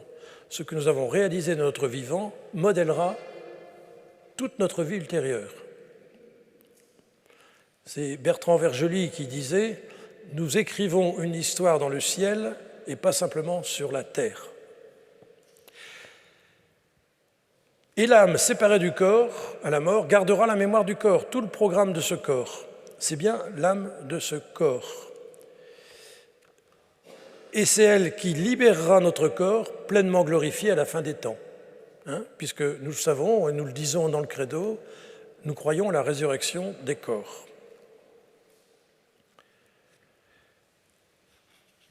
Enfin, quand même intéressant, c'est qu'on retrouvera les êtres chers qui nous ont déjà quittés, les liens établis sur terre avec nos parents, nos proches, nos amis, tous ceux qui nous ont quittés, que nous avons aimés, resteront avec des liens privilégiés, semble-t-il.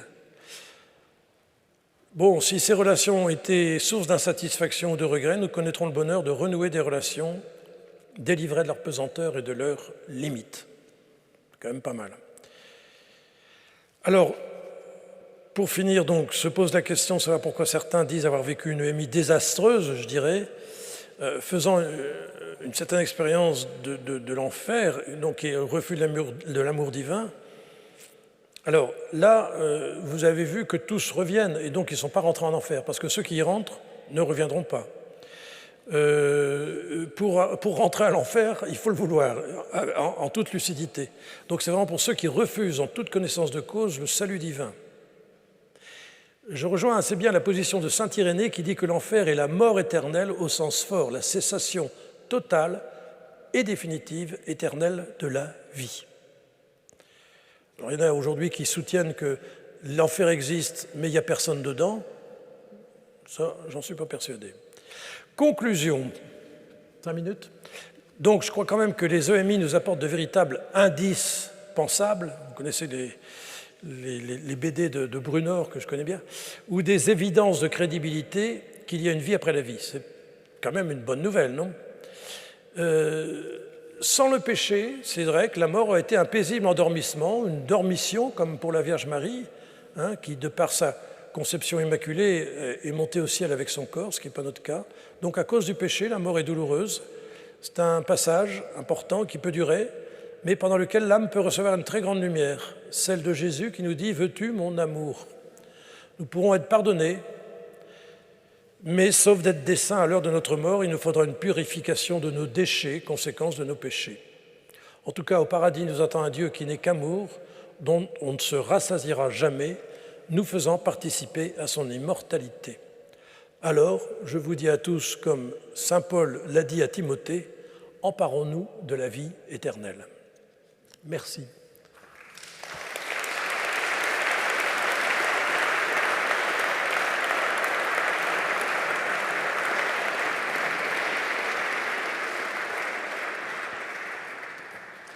Merci infiniment pour cette conférence passionnante. Alors nous avons un peu de temps pour des questions. Donc si vous avez des questions, je vous invite à oser venir ici sous le feu de la caméra pour que ceux qui nous regardent par Internet puissent aussi vous voir, entendre votre question et profiter de la réponse.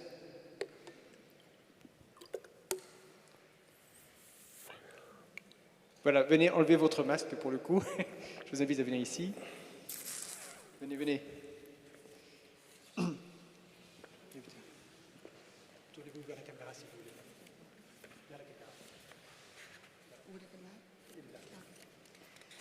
Pourquoi, si vous croyez qu'il y a une vie après la vie, il n'y aurait pas une vie avant la vie? Oui, ben ça je n'en sais rien parce que je n'ai eu aucun témoignage de personnes qui avaient vécu quelque chose avant la vie. Je n'ai que de témoignages de gens qui ont vécu quelque chose après leur existence. Est-ce que vous croyez qu'au lieu d'être des êtres humains, nous sommes plutôt des êtres spirituels qui font une expérience dans un corps humain sur cette terre? Nous sommes des êtres spirituels, mais je crois ma conviction, et c'est celle de l'Église, qu'on est créé à un moment donné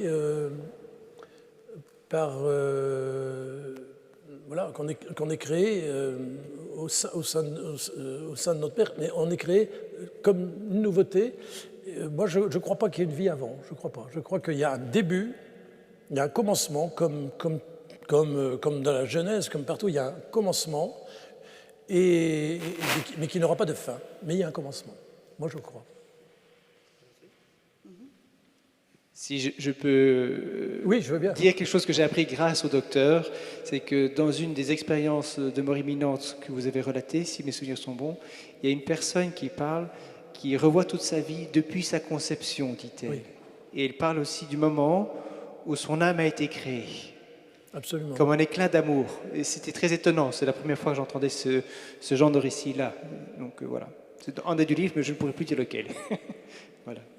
Merci, madame. Merci. Y a-t-il encore d'autres personnes qui voudraient poser une question? Oui.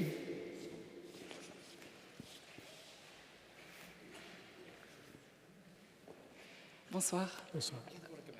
Ok. Voilà, ma question, c'était par rapport à toutes les personnes qui sont revenues. Est-ce qu'il y en a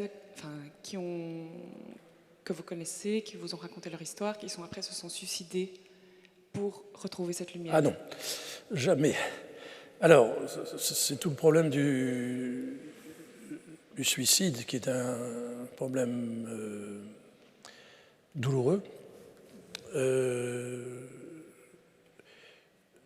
Il y a eu des gens qui sont suicidés, qui sont revenus, parce que leur suicide a raté. Mais je peux vous dire que eux, comme ceux qui ont fait une expérience de mort imminente, n'imaginent pas de raccourcir leur vie après. Jamais. Même si ils se disent, ben oui, c'était extraordinaire, ce que j'ai vécu là, ça ne leur viendrait pas à l'idée de stopper volontairement leur existence avant leur mort naturelle. Ça, toutes les personnes que j'ai rencontrées me l'ont assuré. Ça ne leur viendrait pas l'idée. Non, ils savent qu'ils ont quelque chose à vivre ici, qu'ils vivront quelque chose après, mais qui ne peuvent pas aller plus vite. Et le temps leur est donné ici-bas pour vivre ce qu'ils doivent vivre après.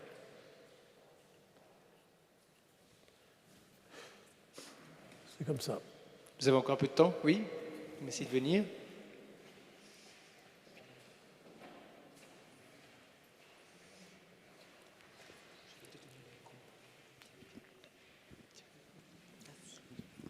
Bonsoir, docteur. Bonsoir. Vous avez exprimé le calque parfait entre ces EMI et ce que nous apprenons dans l'Évangile. Quid de la religion musulmane, pour laquelle Jésus n'a pas la même position? Je n'ai pas compris la question. Est-ce que... Comment les musulmans vous relatent ces EMI les musulmans. Comment ils interprètent ça par rapport à leur religion où il n'y a pas de Dieu trinitaire, alors, par exemple? J'ai plusieurs expériences de musulmans qui sont toutes des musulmanes. Je crois que l'avenir de la religion passe par les femmes.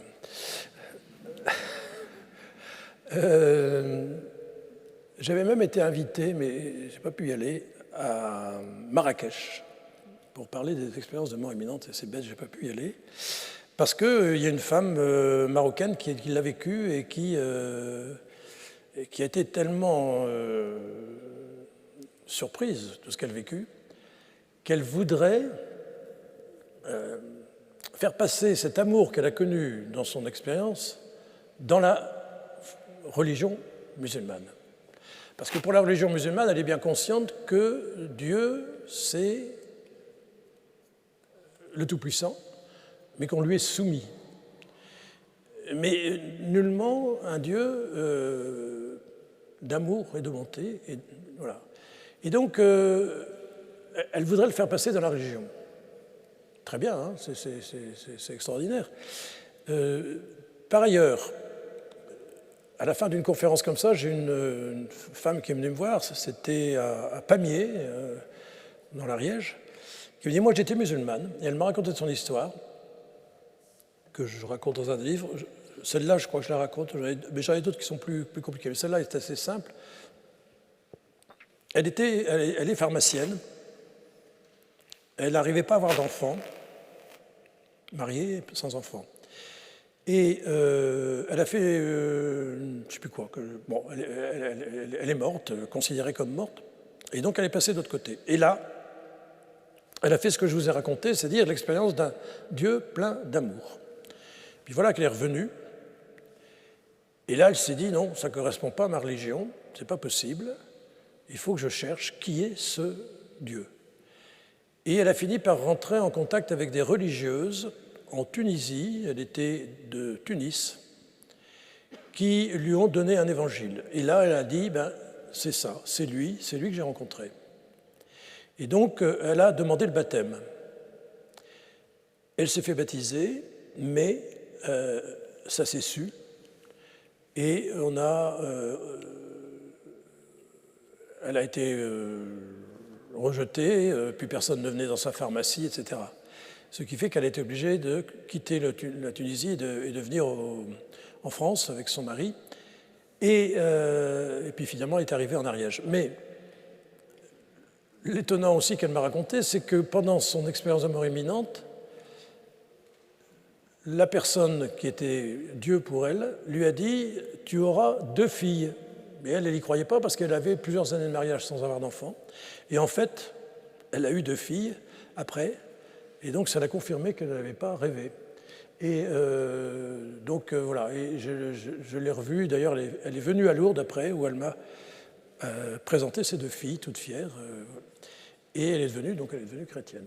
J'en ai d'autres. Hein. C'est un peu plus compliqué les autres, parce que, mais ce qui montre bien quand même que ça leur pose question. Merci beaucoup. Nous avons encore du temps. Renaud.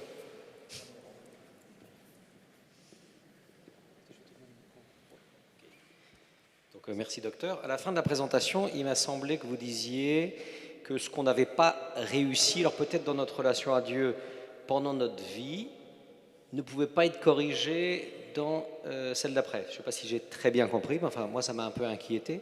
Donc si vous pouviez me rassurer, merci. Ben oui, ça c'est... D'abord c'est l'enseignement de l'Église et c'est aussi l'expérience des expérienceurs. Ils se rendent bien compte que c'est fini finalement. Ils sont dans un autre monde, en contact avec d'autres êtres, et que là, il n'est plus question de progression dans un sens ou dans l'autre. Voilà. Eux sont dépendants entièrement de l'état dans lequel ils sont à ce moment-là, et de la bonne volonté, de la miséricorde, de la bienveillance, vous l'appelez comme vous voulez, de cet être de lumière. Et de ceux qui sont autour de lui, parce que souvent il y a plusieurs... Et donc, en effet, tout le travail sur nous-mêmes, nous devons le faire ici-bas. Et on ne pourra plus, après, enfin, je ne crois pas me tromper, le théologien me répondra, me dira ce qu'il en pense. Voilà. Après, on dépend des autres. Même le Christ l'a dit, hein, Lazare, le riche qui part de l'autre côté, et puis il dit, mais laisse-moi demander à Lazare d'aller dire à mes frères qu'ils ne fassent pas les imbéciles, là, parce que... Ben non, le Seigneur lui dit non, c'est fini, tu as eu ta vie, voilà, c'est fini. Maintenant, tu réponds du reste, tu réponds de ta vie. Est-ce que c'est une illusion ou est-ce que c'est une vérité? On est là pour vous écouter. J'ai souvent la parole. D'accord. Voilà. Y a-t-il d'autres questions encore? Oui, venez. Ah.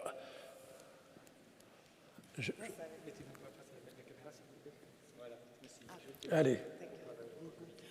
Bonsoir, docteur. Bonsoir. Voilà, vous avez parlé des médiums, et bon, voilà, on voit quand même qu'il y a des personnes qui deviennent médiums, non pas parce qu'elles l'ont désiré, elles se retrouvent avec des pouvoirs qu'elles n'ont pas cherché à avoir, voilà. Et il y en a qui ont, quelque part comme ça, soutenu des personnes qui ont perdu des êtres chers. Est-ce que vous pensez vraiment que tous sont des charlatans? Il y en a quand même qui, voilà... C'est quand on lit ou on écoute on voit sur YouTube, qui sont même des chrétiens. Donc voilà, est-ce que c'est tous qu'on peut dire qui sont charlatans? Ça, c'était la première. La deuxième question, c'est quand j'ai quelqu'un que j'ai perdu, comme moi, j'ai perdu ma maman récemment, l'Église nous dit qu'on peut peut-être encore aider nos défunts. Qu'est-ce que vous avez eu des personnes parmi ceux que vous avez rencontrés qui vous ont dit grâce à la prière de tel, grâce à ceci, ça m'a aidé? Oui, alors bien sûr, Alors d'abord, il faut savoir que dans les jours qui suivent la mort d'un être cher, on peut avoir des relations avec cette personne.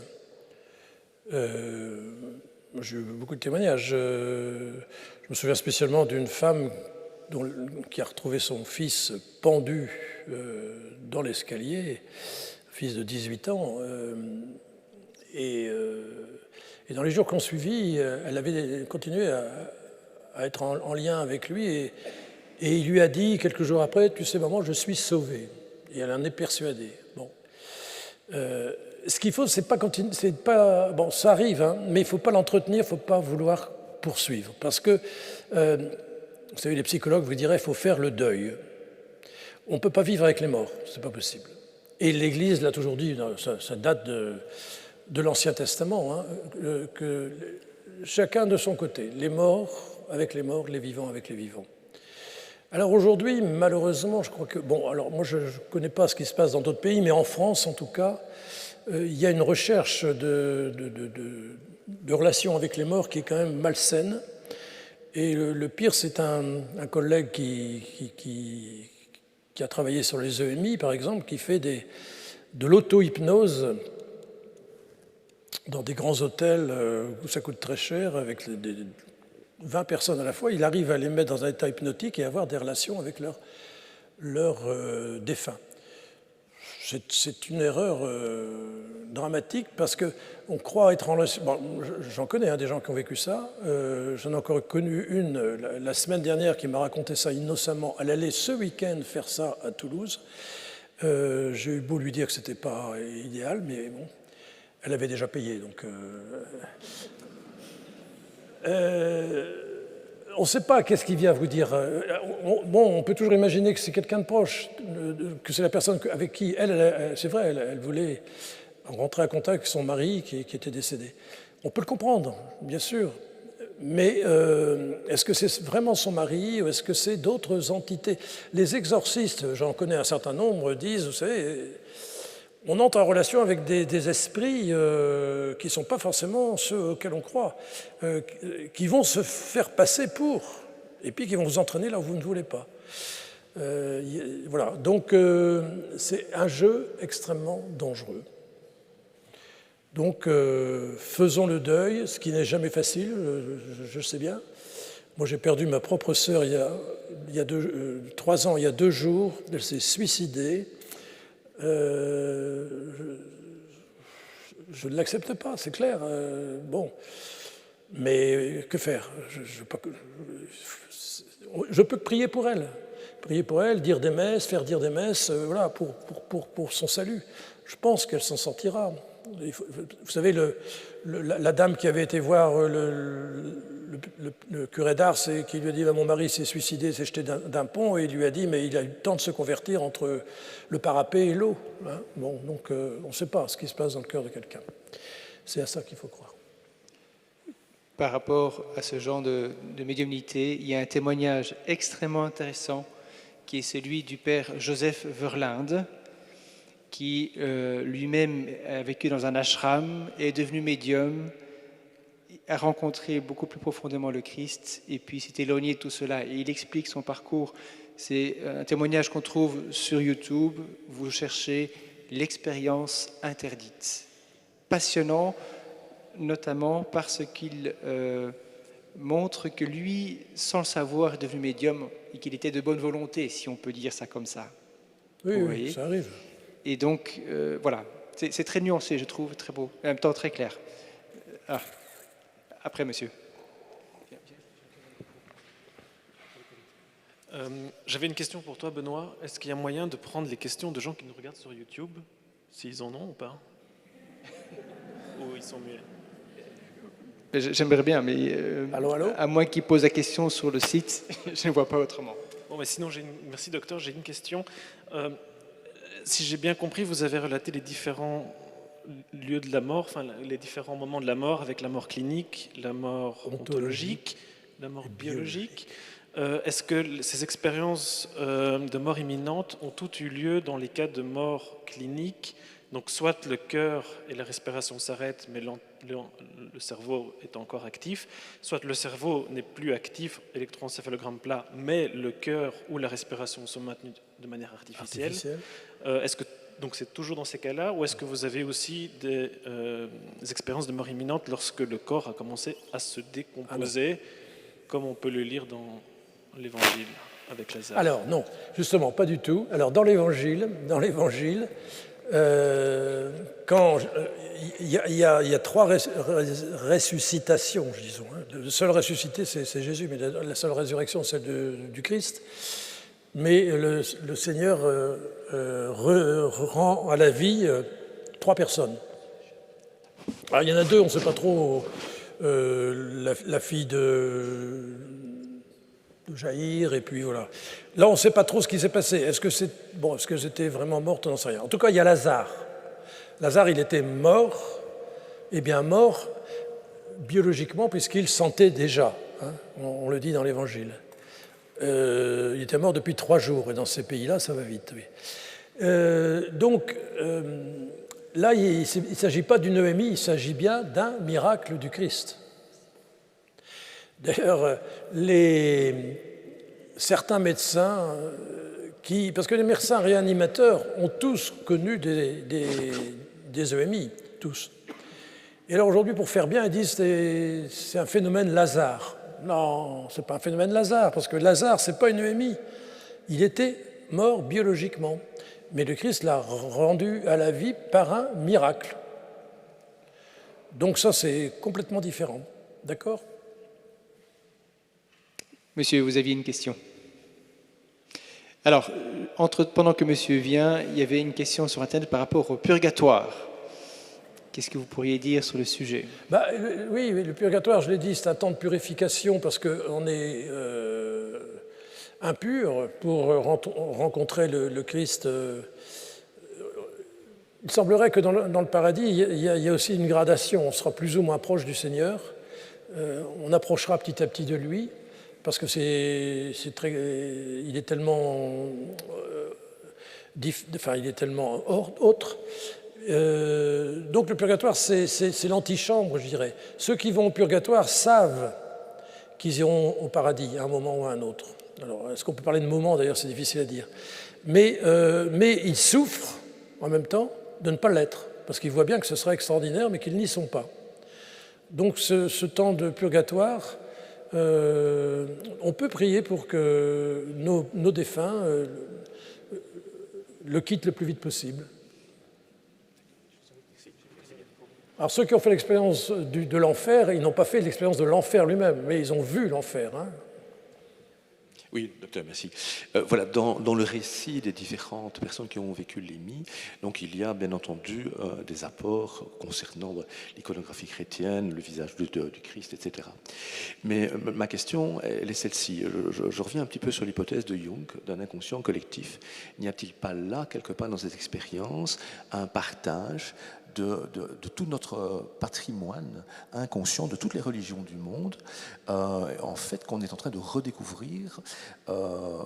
Voilà, création de Dieu peut-être, mais n'est-ce pas tout simplement cet inconscient collectif qui est à l'œuvre? Oui, l'inconscient collectif, on peut toujours l'imaginer, mais ce qui est quand même étonnant, c'est que aujourd'hui, on n'a plus cette culture forcément.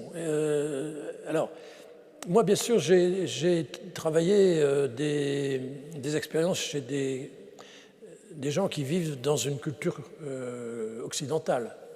Bon, mais aujourd'hui, je peux vous dire, je le raconte dans certains de mes livres, il y a des gens qui font une expérience de mort imminente, mais qui n'avaient même aucune idée qu'il pouvait y avoir quelque chose après la vie. Ils n'en avaient jamais aucune idée, ils n'avaient pas pensé à ça. Et puis d'autre part, il y a ceux qui le vivent donc dans d'autres cultures. Je vous ai parlé des musulmans. Il y en a aussi, semble-t-il, dans les pays hindous. Alors, ils ne voient pas forcément la même chose, en effet. Ils peuvent traverser des rivières. La culture joue, c'est clair. Hein. La culture joue. Hein, mais finalement, l'expérience profonde de cette rencontre... elle reste la même, quoi. Ils reviennent différents, il s'est passé quelque chose. Le processus, ça c'est très clair, le processus est le même pour tout le monde, c'est un renouveau dans la vie de l'être, mais dans l'inconscient collectif de Jung, il postule en fait que même si on n'est pas dans le même cadre culturel, on peut l'acquérir. Et c'est les preuves scientifiques commencent à arriver avec des animaux. Hein. Les modifications de comportement d'un animal, d'oiseaux, qui se font, par exemple en Inde, sont connues par des oiseaux qui sont en Amérique du Nord, alors qu'ils n'ont pas de communication physique entre eux.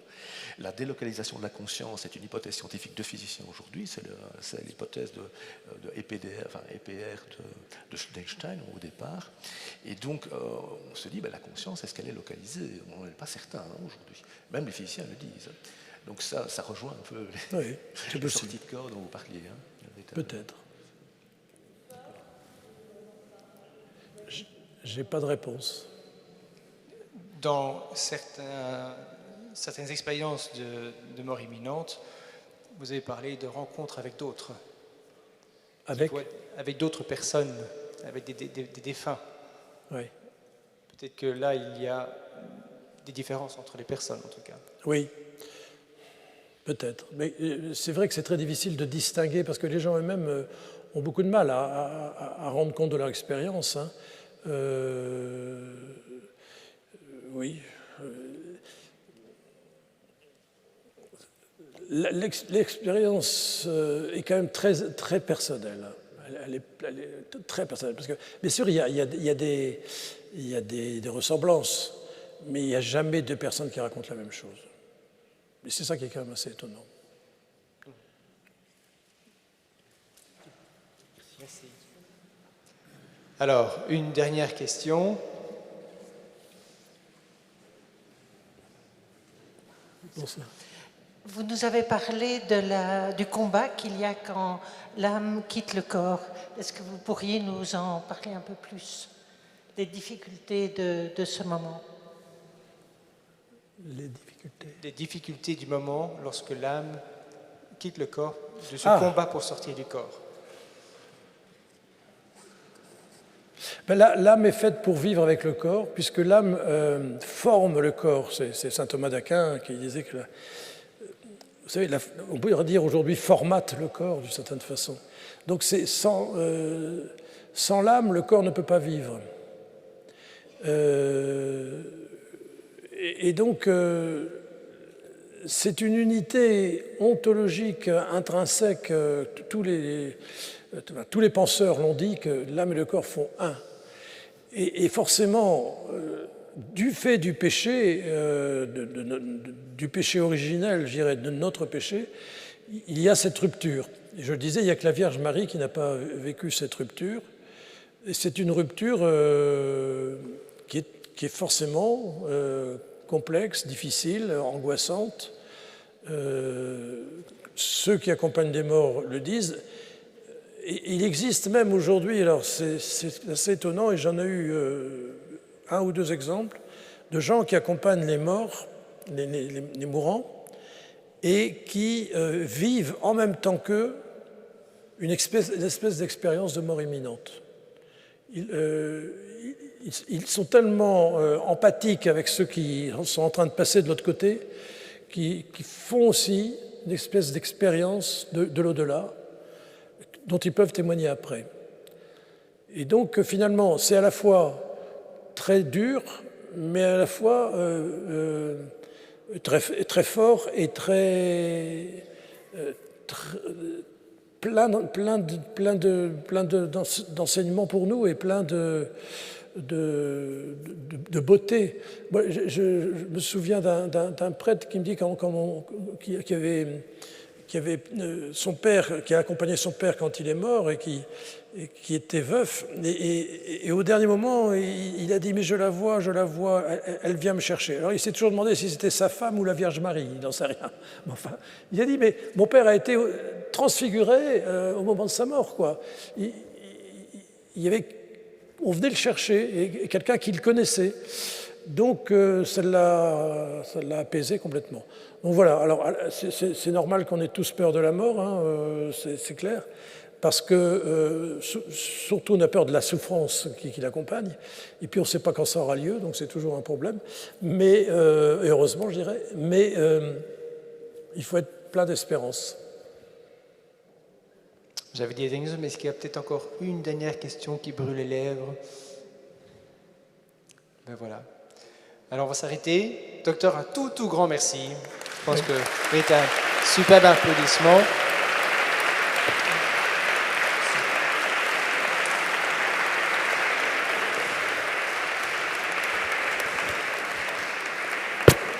Avant que nous nous quittions, quelques petites informations.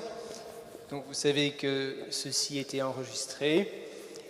Vous pourrez le re-regarder, le revoir à partir de demain matin sur le site de la paroisse ou bien sur la chaîne YouTube de la paroisse.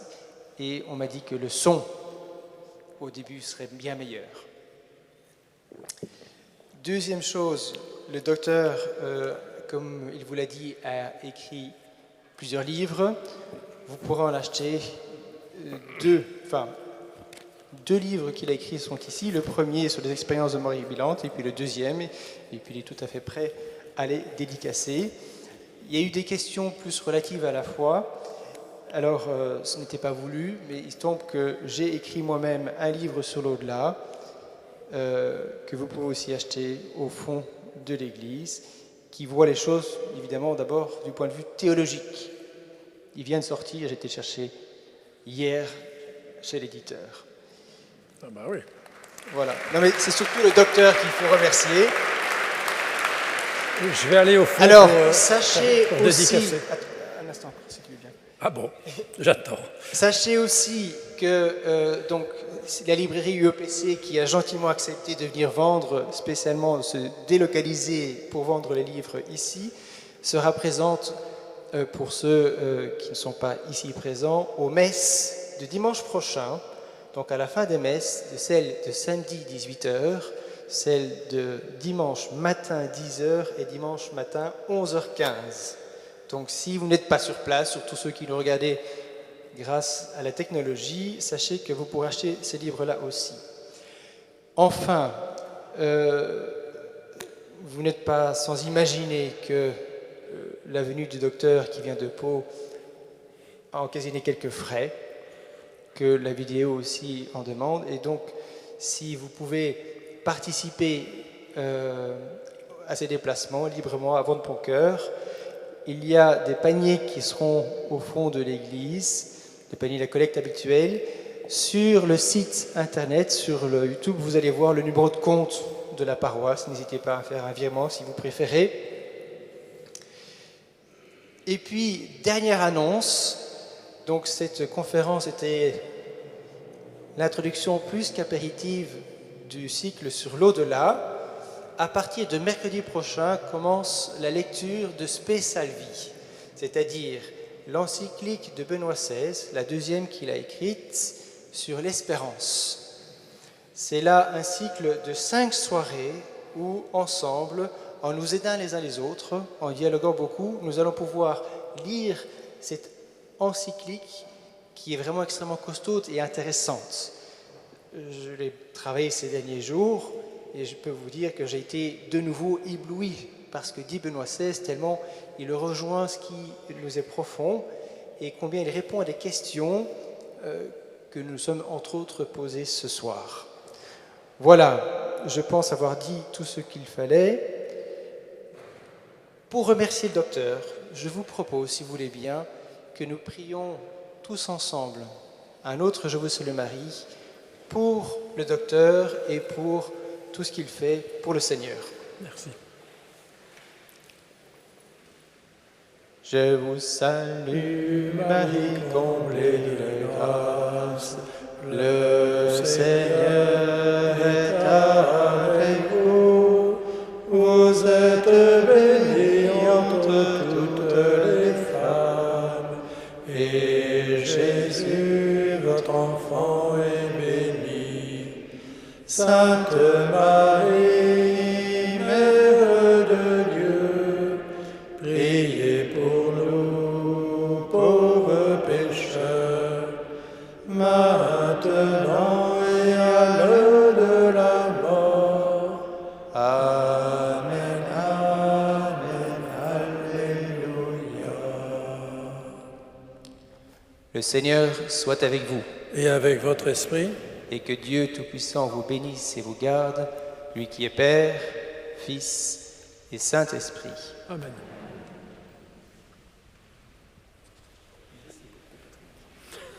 De rien, ça me fait plaisir.